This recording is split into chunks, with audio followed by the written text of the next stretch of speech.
하나님 말씀 사무엘하 21장 오늘 10절부터 보도록 하겠습니다. 아야의 딸 리스바가 굵은 배를 가져다가 자기를 위하여 바위 위에 펴고 곡식 베기 시작한 때부터 하늘에서 비가 시체에 쏟아지기까지 그 시체에 낮에는 공중의 새가 앉지 못하게 하고 밤에는 들짐승이 범하지 못하게 한지라.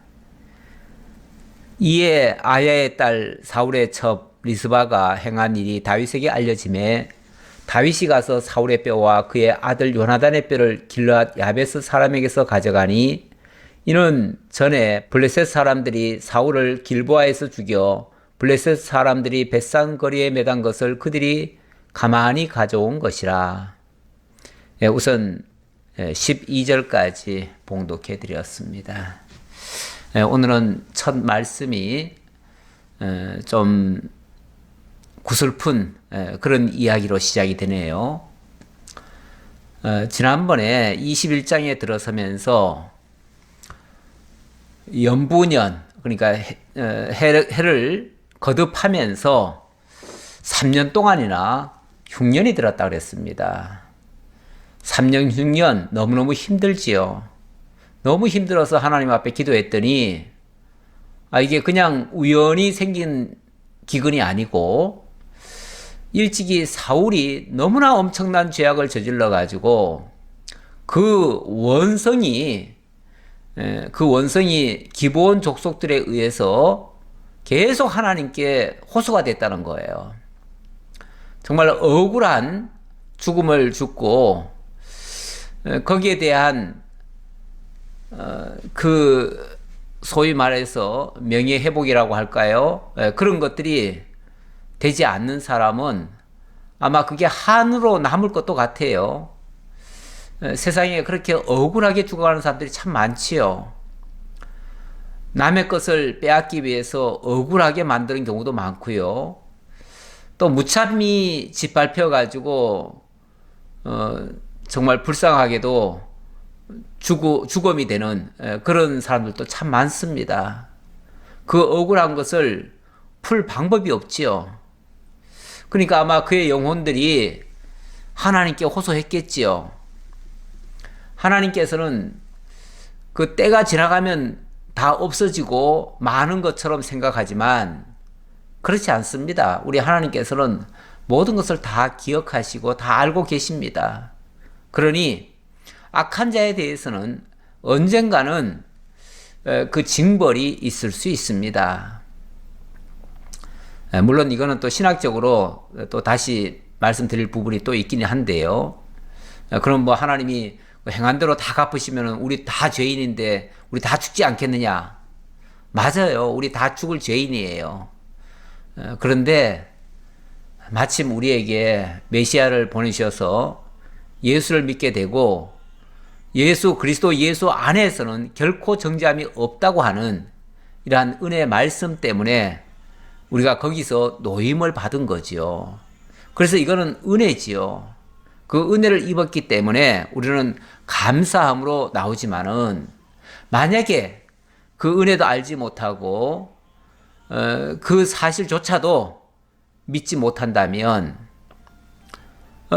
그리고 그 죄인들 같은 경우 거기에 대해서 아무런 그리스도도 없고 그리스도 믿지도 않는 사람 같으면은 그 죄의 형벌이 있지요. 왜 없겠어요?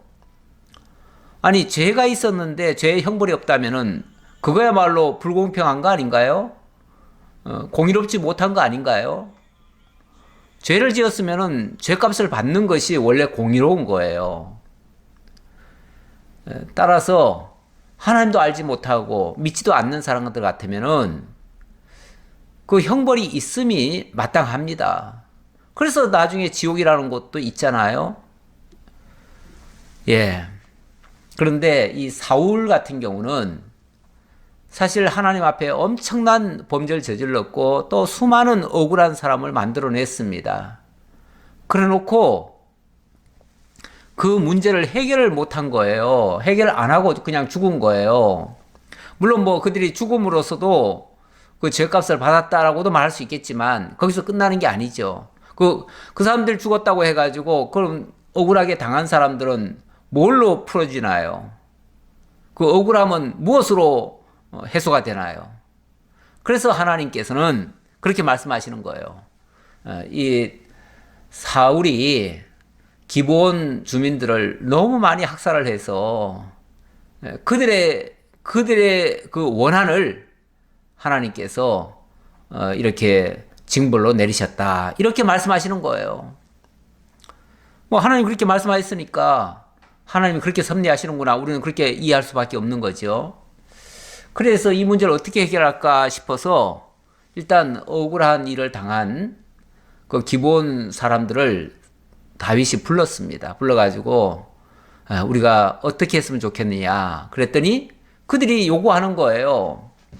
사울이 우리를 이렇게 무참히 짓밟고 우리 주민들을 학살까지 했으니 아마 집단 학살한 것 같아요.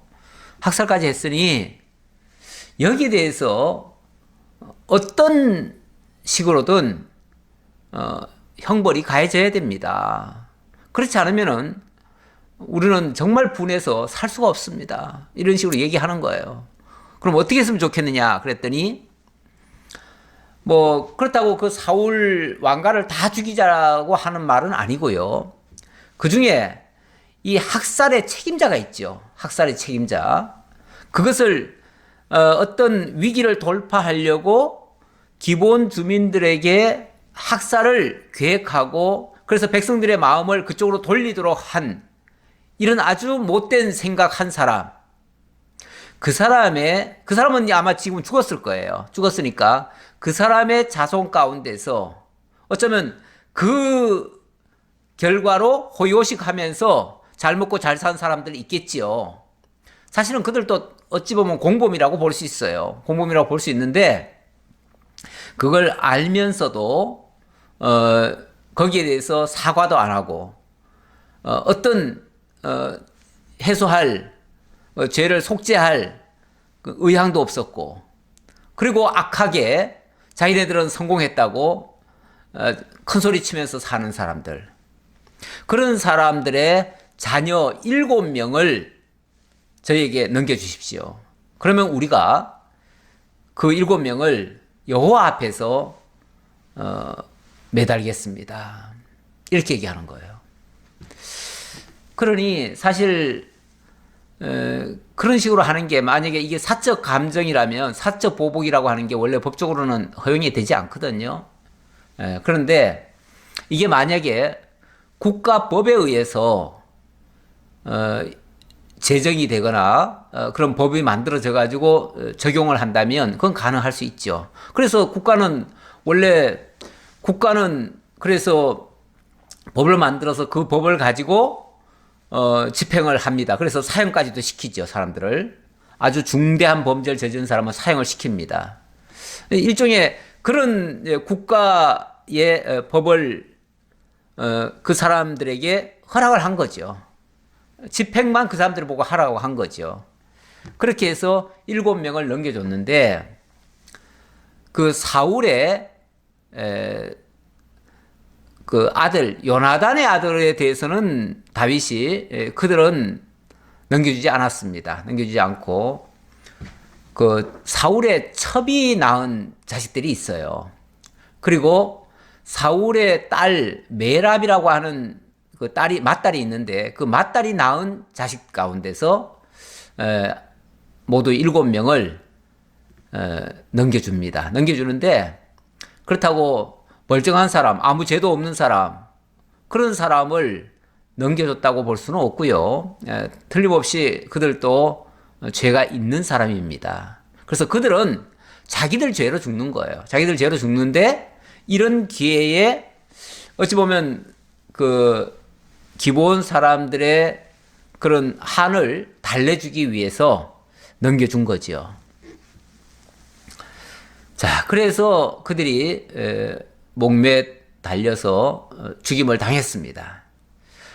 그리고 나니까 그 자식을 잃은 그 사울의 첩, 아야의 딸 리스바라고 그러죠. 이 리스바가 굵은 배를 가져다가 자기를 위하여 바위 위에 펴고 곡식 베기 시작할 때부터 하늘에서 비가 시체에 쏟아지기까지 그 시체에 낮에는 공중에 새가 앉지 못하게 하고 밤에는 들짐승이 범하지 못하게 한지라.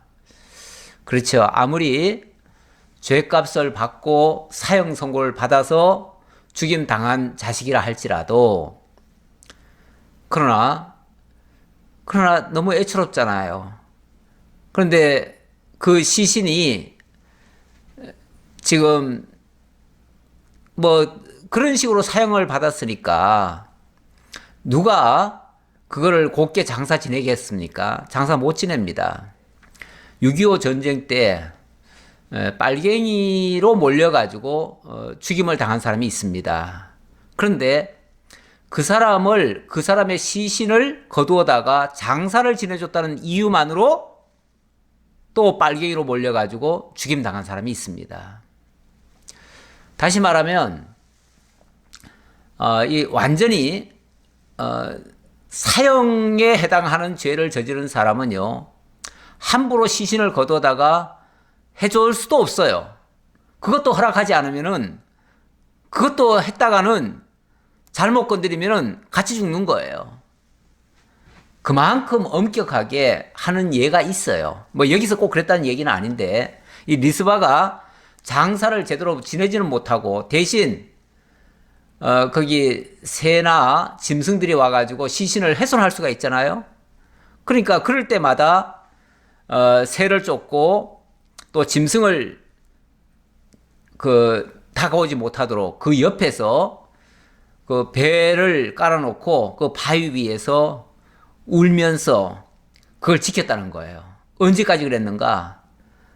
추수 때부터 시작해서 비가 올 때까지. 그러니까 아마 이렇게 징벌이 있은 이후에는 또 비가 온 것 같아요. 그러니까 3년 동안 비가 안 오다가 드디어 비가 온 것 같아요. 근데 비가 올 때까지 줄기차게 그러고 있는 거예요.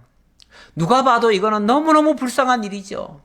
아무리 죄를 짓고 그 형벌에 의해서 죽임을 당했다 할지라도, 국가의 권력으로 죽게 했다 할지라도 이렇게 시신을 그냥 내버려 두는다는 거는 이것도 사실은 참 바람직하지는 않지요. 그러나 함부로 손은 못 댑니다. 손 댔다가는 자칫하면 같이 또 죽을 수도 있으니까요. 무섭지요. 이런 상황이 되면. 근데 이 소식이 다윗에게 알려졌습니다. 그래서 11절, 이에 아야의 딸 사울의 첩 리스바가 행한 일이 다윗에게 알려짐에 다윗이 가서 사울의 뼈와 그의 아들 요나단의 뼈를 길르앗 야베스 사람에게서 가져가니, 이는 전에 블레셋 사람들이 사울을 길보아에서 죽여 블레셋 사람들이 벳산 거리에 매단 것을 그들이 가만히 가져온 것이라. 이건 무슨 얘기냐면 전에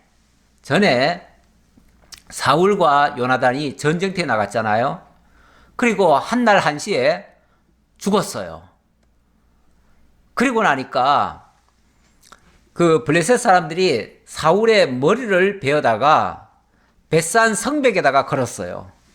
그래서 자기네 그 성벽에 걸어놓고는 우리가 이렇게 이겼다, 우리가 승리했다, 이렇게 이제 자랑을 한 거죠. 그랬는데 여기 길르앗 야베스 사람들이 밤중에 몰래 그 성으로 넘어가서 그 시신을 가져와서 장사를 치렀어요. 장사를 치렀는데 이게 벌써 오래된 얘기죠. 오래된 얘기인데 다윗이 그 시신을 다시 가져오라는 거예요. 가져와서 쉽게 말하면 이 시신과 그 시신을 함께 합장을 해서 새로 묻어줘라. 그래서 무덤을 잘 써줘라. 그 얘기죠. 이거는 뭐 해를 가하자는 게 아니고 어찌 보면 다 그 집안 식구들 아닙니까? 식구들인데 그 집안 식구들이 어찌 보면 몰래 시신을 가져와서 그거를 임시로 가묘를 해놓은 상태인데 그거를 가져다가 진짜 제대로 묘소를 써줘라 그 얘기예요. 네. 그렇게 해서 13절, 다윗이 그곳에서 사울의 뼈와 그의 아들 요나단의 뼈를 가지고 올라오매 사람들이 그 달려 죽은 자들의 뼈를 거두어다가 사울과 그의 아들 요나단의 뼈와 함께 베냐민 땅 셀라에서 그의 아버지 기스의 묘에 장사하되 모두 왕의 명령을 따라 행하니라. 그 후에야 하나님이 그 땅을 위한 기도를 들으시니라.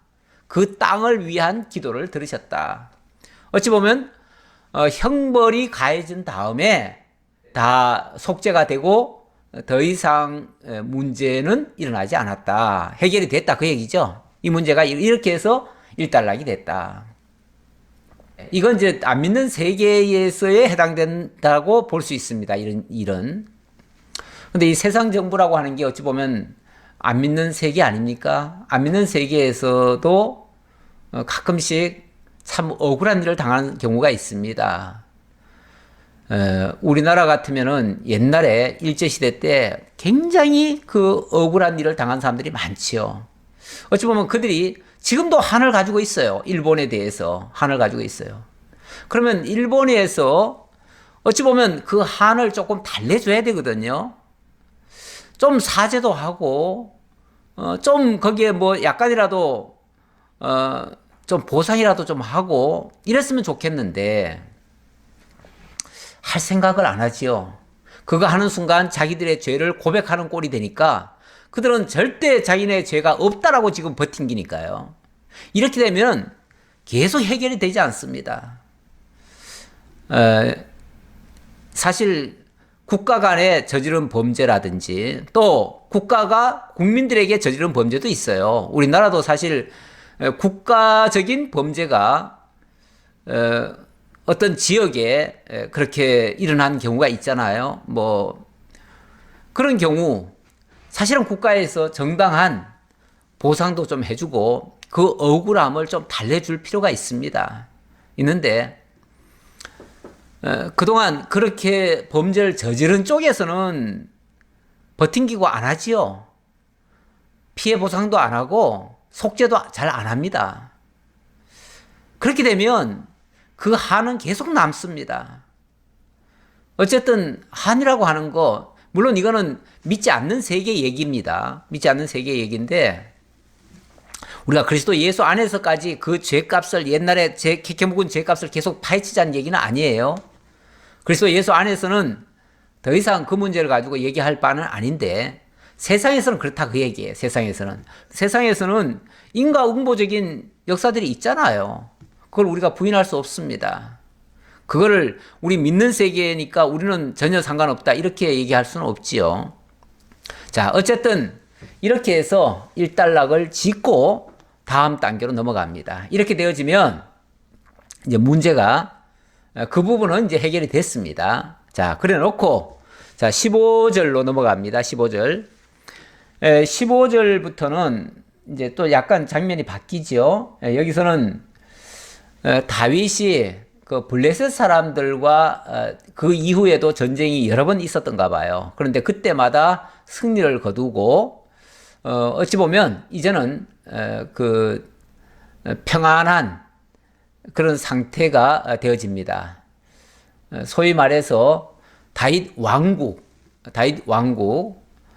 통일 왕국의 그 번성 시기를 이렇게 해서 맞이하게 되는 거죠. 블레셋 사람이 다시 이스라엘을 치거늘 다윗이 그의 부하들과 함께 내려가서 블레셋 사람과 싸우더니 다윗이 피곤함에 거인족의 아들 중에 무게가 300세겔 되는 노창을 들고 새 칼을 찬 이스비브노비 다윗을 죽이려 하므로 다윗이 굉장히 피곤하다네요. 이제 다윗도 어찌 보면 이제 말년에 가까워지요. 아무래도 연세가 좀 들고 그렇게 되면 힘은 떨어지고 일이 과중하면 자꾸자꾸 피곤해지지요. 그런 어려운 일이 안 생기면 좋겠지만 항상 그 적들은 호시탐탐 기회를 노리고 있습니다. 이쪽이 좀 약하다 싶으면 언제든지 쳐들어옵니다. 강할 때는 함부로 안 쳐들어와요. 근데 좀 약하다 싶으면 쳐들어와요. 그러니까 다윗이 조금 이제 나이도 좀 들고 어느 정도 좀 어려운 일도 좀 겪고 이러고 나니까 그 기회를 탔는지 어쨌는지 자관 이 블레셋 사람들이 또 쳐들어왔다는 겁니다. 그랬더니 이번에는 다윗이 직접 부하들과 함께 내려갔대요. 전에는 다윗이 부하들한테 일을 맡겨두고 자신은 그냥 왕궁에만 있었던 적이 많았지요. 그러다가 또 너무 한가하게 있다가 오히려 또 범죄를 저지른 적도 있었고요. 사실 뭐 이 세상에 완전한 일은 없습니다. 이렇게 하다가도 뭐가 잘못되기도 하고 저렇게 하다가도 잘못되기도 하는데, 어쨌든 이번에는 전쟁에 나갔다가 너무너무 피곤해서 그만 전쟁을 잘 이끌지를 못했어요. 잘 이끌지를 못하다 보니까 위기에 봉착한 겁니다. 다윗과 싸우는 사람이 누구냐면 거인족의 아들 중에 무게가 300세겔 되는 노창을 들고 세 칼을 찬 이스비브놉이 다윗을 죽이려 했다. 전에 그 왜 골리앗이라는 사람이 있었잖아요. 골리앗. 아마 그 종족인 것 같아요. 골리앗과 같은 종족, 거인족이라고 합니다. 이 거인족이 지금 우리가 생각하는 우리들 보편적인 사람들보다 조금 더 큰 정도가 아니고 아예 월등히 더 큰 사람이에요.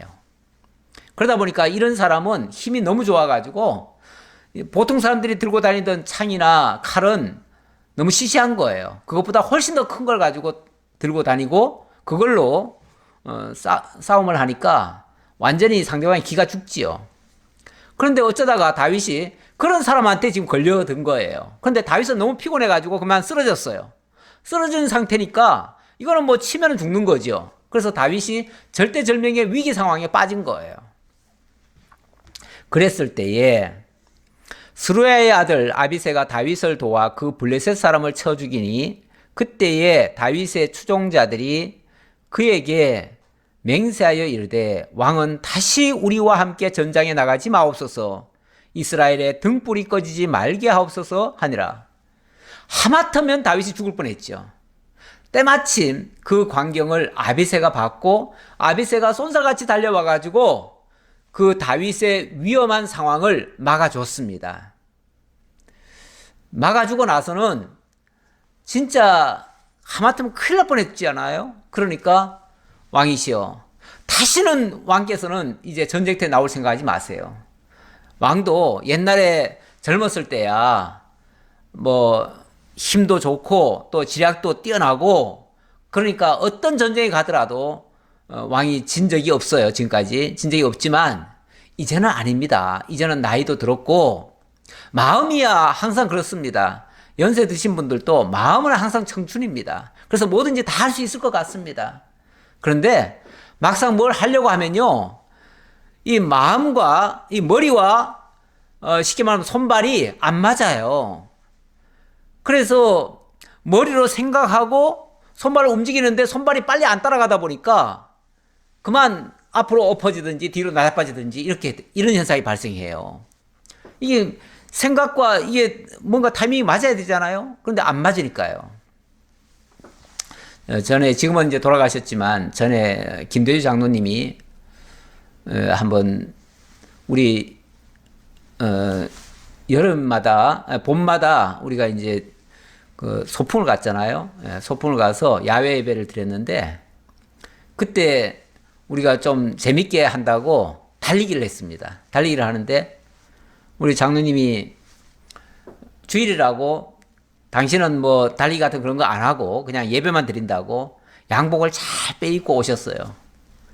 그런데 달리기를 하니까 너무 재밌어 보이니까 나도 뛰겠다고 그러면서 뛰셨어요. 뛰시는데 이게 웬걸 마음은 앞서는데 몸이 안 따라가니까 그대로 그냥 이렇게 쓰러지셨죠. 쓰러지시면서 막 옷이 다 찢어져 버렸는데 하필이면 그 옷이 또 얼마나 비싼 옷이고 그 안경이니 뭐니 이게 다 그날 아마 이런 돈이 그 값이 뭐 100만 원 이상 된다고 그러더라고요. 그렇게 이러셨다고 그래요. 그러면서 아유, 이 몸과 마음이 이게 안 맞다는 거죠. 그렇습니다. 연세가 되면 어쩔 수 없이 우리가 약한 것을 인정해야 됩니다. 인정해야 돼요. 그래서 연세가 든 다음에 무슨 일을 하다가 다치는 경향이 많습니다. 젊었을 때는 절대 안 다칠 일이 자꾸 다치게 되지요. 네, 다윗도 바로 그런 실수를 한 겁니다. 어찌 보면. 예.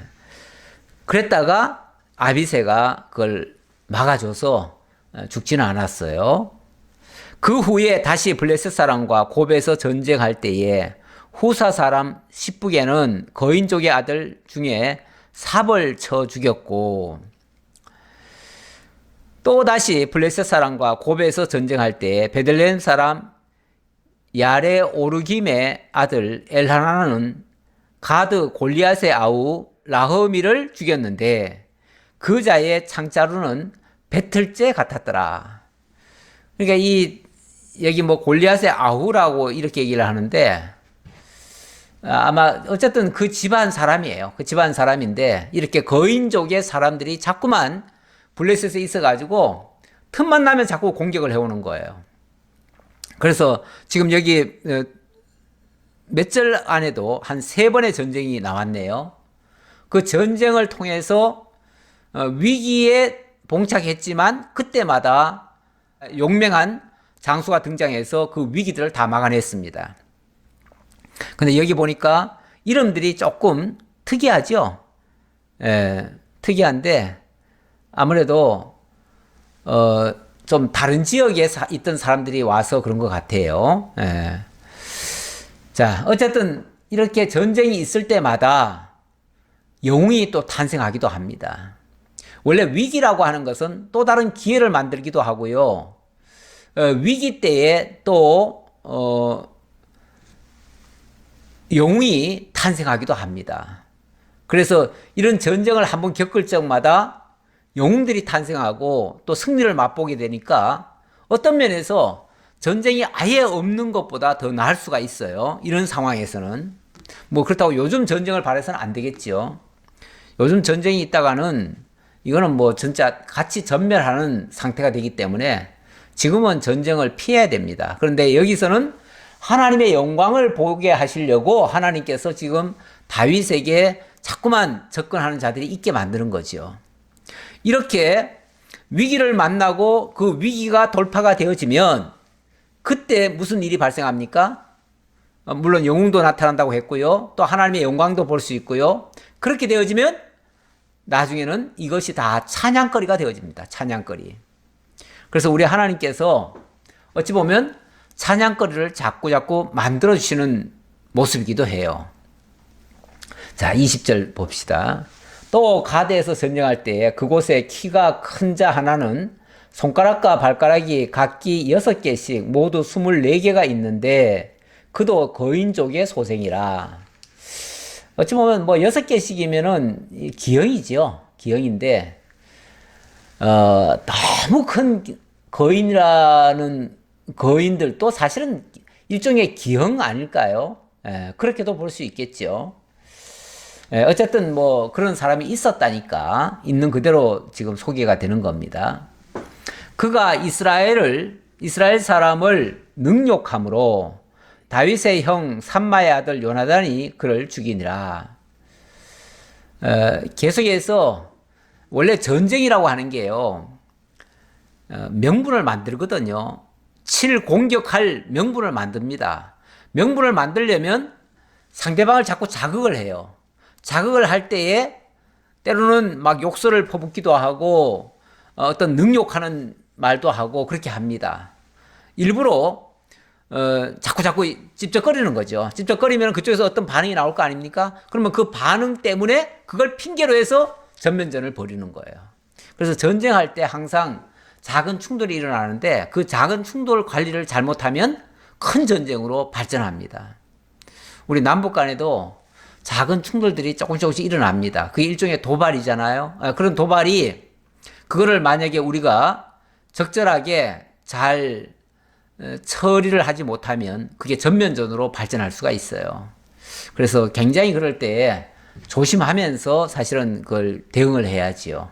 그렇다고 무대응으로 갈 수도 없지요. 대응은 하되, 그리고 상대방에게 엄중 경고는 하되, 그렇다고 해서 전쟁으로 치닫게 하는 것은 또 옳지 않습니다.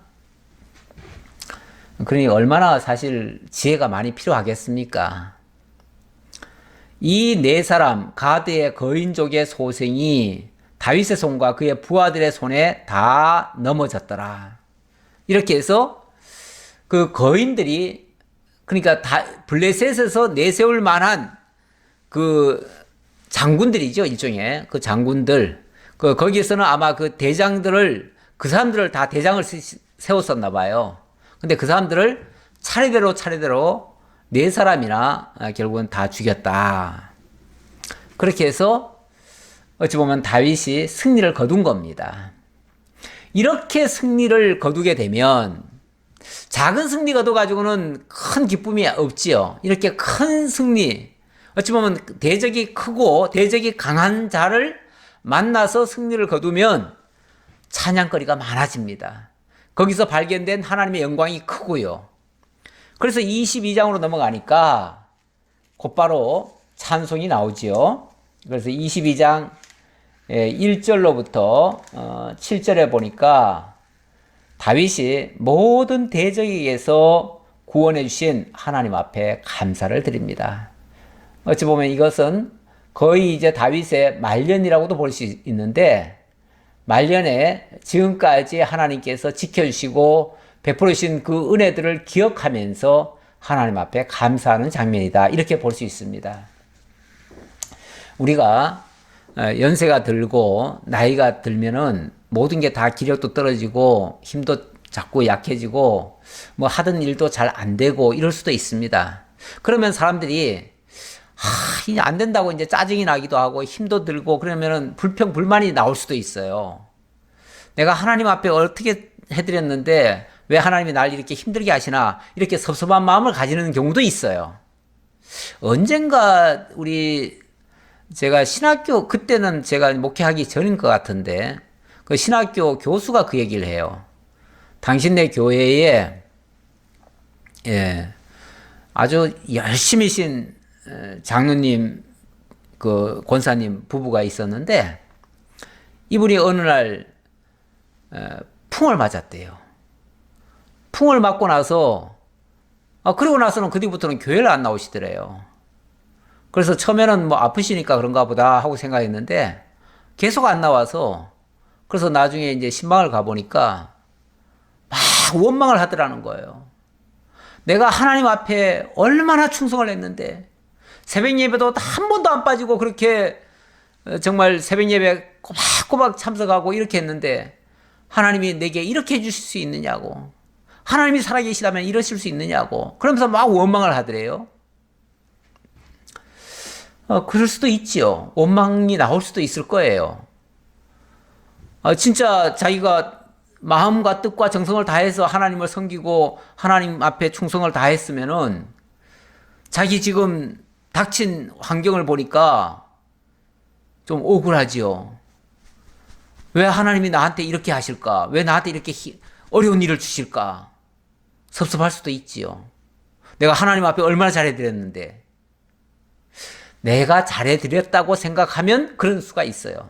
사람 간에도 그런 게 있잖아요. 사람 간에도 내가 어떤 사람에게 잘해줬어요. 잘해줬는데 그 사람이 내게 좀 섭섭하게 하면요, 이런 배은망덕한 놈, 내가 저를 위해서 얼마나 많은 돈을 쓰고 얼마나 많이 밥도 사주고 얼마나 많이 해줬는데 나한테 이럴 수 있어? 아주 괘씸하네, 이렇게 말할 수 있어요. 일종의 배신감을 느끼는 거죠. 그런데 내가 뭘 했다고 생각하면 그렇죠. 하나님 앞에도 마찬가지로 내가 하나님 앞에 얼마나 많이 해드렸는데요, 이렇게 생각하면 하나님이 내게 왜 요거밖에 안 해줍니까? 이렇게 나오는 거죠. 이렇게 되면은 give and take로 내가 뭘 하나님께 드리면 하나님도 뭘 줘야 되는 것처럼, 인간의 거래처럼 생각하는 거죠. 만약에 그런 마음으로 하나님께 뭘 갖다 바치고 했다면은 그거는 일종의 뇌물이죠, 뇌물. 아니 그러면 그렇게 잘해준 사람은 그럼 평생 죽지도 말아야 됩니까? 병도 들지 말아야 됩니까? 사고도 나지 말아야 됩니까? 그래야 하나님 살아계신 겁니까? 그렇지 않지요. 예수 잘 믿어도, 하나님 잘 섬겨도, 연보도 많이 하고 뭐 봉사도 많이 하고 그래도 사고도 날 수 있고 병도 걸릴 수 있고 죽을 수도 있어요. 어차피 그거는 하나님께서 우리를 불러가시는 방법이고 이 땅에 살아가는 동안에 우리를 훈련하시고 연단하시는 방법이기도 하고 하나님의 사람으로 길러가시는 그런 방편인데, 그거를 무슨 뭐 내가 잘했으니까 하나님이 잘해줘야 된다 이렇게 생각하면 됩니까? 그거야말로 저 이방 종교의 모습이죠. 이방 종교는요, 인간이 뭘 잘 하나님 신에게 잘 갖다 바치면은 신이 복 준다 이렇게 생각해요. 그리고 정성이 모자라면 벌 준다 이렇게 생각하고요. 그거는 이방신 개념이죠. 이방신 개념. 종교심이죠. 일종의. 만약에 그런 식으로 열심을 냈다면 그 사람은 종교심에 의해서 열심 낸 거예요. 우리 하나님은 그렇게 생각하시면 안 됩니다. 하나님은 인간의 행위와 상관없이 당신의 기쁘신 뜻대로 인도해 가십니다. 오히려 우리가 무슨 일을 한다는 것은 하나님의 은혜에 감사해서 해야지요. 하나님의 능력을 보고 거기에 감격해서 우러나오는 행위가 돼야지요. 그거는 먼저 하나님께로부터 받고 거기에 대한 나의 어찌 보면 신앙 고백이죠. 신앙 고백. 신앙 고백적으로 뭐든지 하는 거지. 교회 생활도 신앙 고백적으로 해야지 뭘 대가바라고 하면은 그건 좀 판단 믿습니다. 그렇게 생각하시면은 나중에 하나님 앞에 섭섭할 수 있어요. 그런 신앙은 올바른 신앙이 아닙니다. 신앙 고백적으로 하셔야 됩니다. 잘못한 것이 있다면 그것도 정말 회개하는 마음으로 해야 되고요. 또 혹시 좀 잘했다고 하더라도 그거는 하나님의 은혜에 대한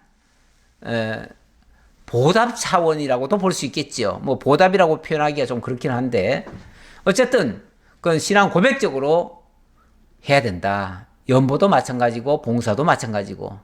그래서 감사함으로 하는 것이고요. 기뻐서 하는 것이고요. 그러니까 그런 식으로 하나님의 일을 하다 보면요. 슬퍼할 일이 없어요. 괴로울 일이 없어요. 고통받을 일도 없어요.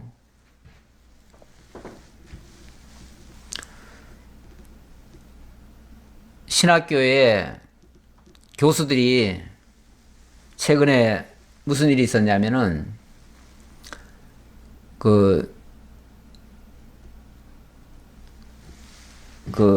한 교수님이 굉장히 교회가 어렵게 됐어요. 그래서 예배당을 비워줘야 돼요. 너무 힘들어가지고 이제 문을 닫고 이제 더 이상 교회를 안 하려고. 그렇게, 왜냐면 뭐 새 들어갔던 거는 다 까먹고 이제 새 줄 돈도 없어요. 그러니까 다른 교수님들이 우리 기도합시다 하면서 열심히 기도를 했어요. 근데 이제 기도하다 보니까 이제 통성 기도를 해버렸어요. 그러니까 이게 고발이 됐네요.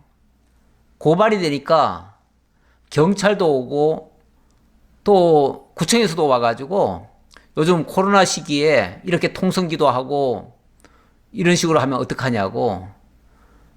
그러면서 경찰서도 가고 결국은 법원에 넘어가고 해가지고 1인당 벌금이 200만 원씩 나왔어요.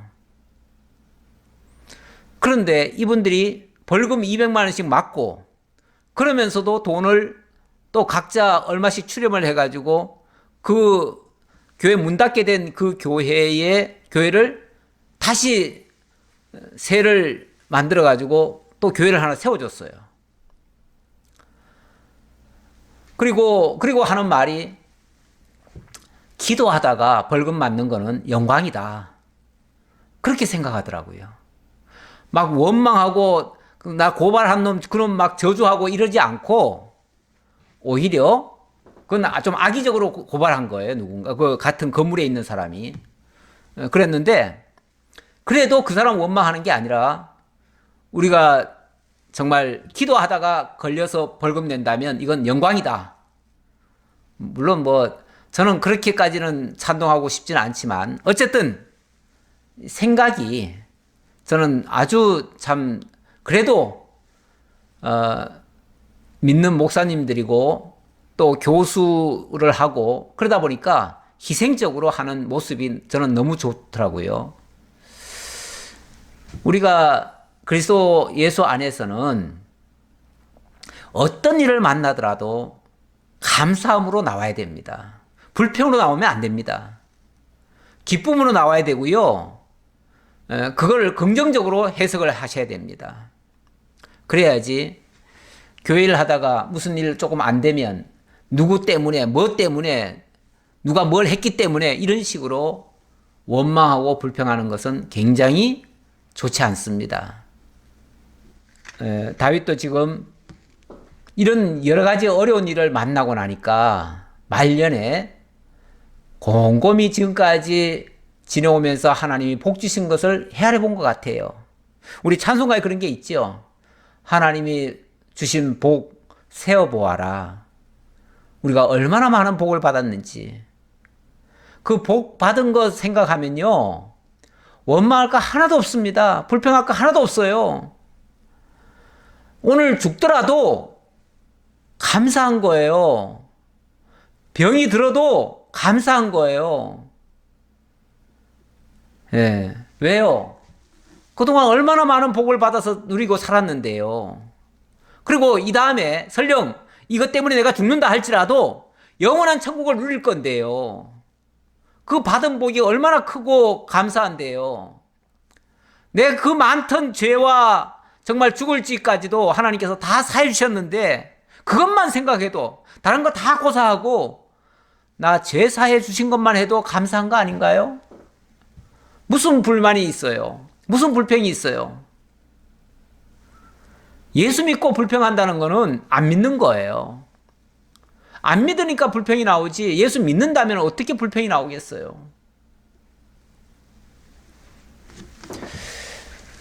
예.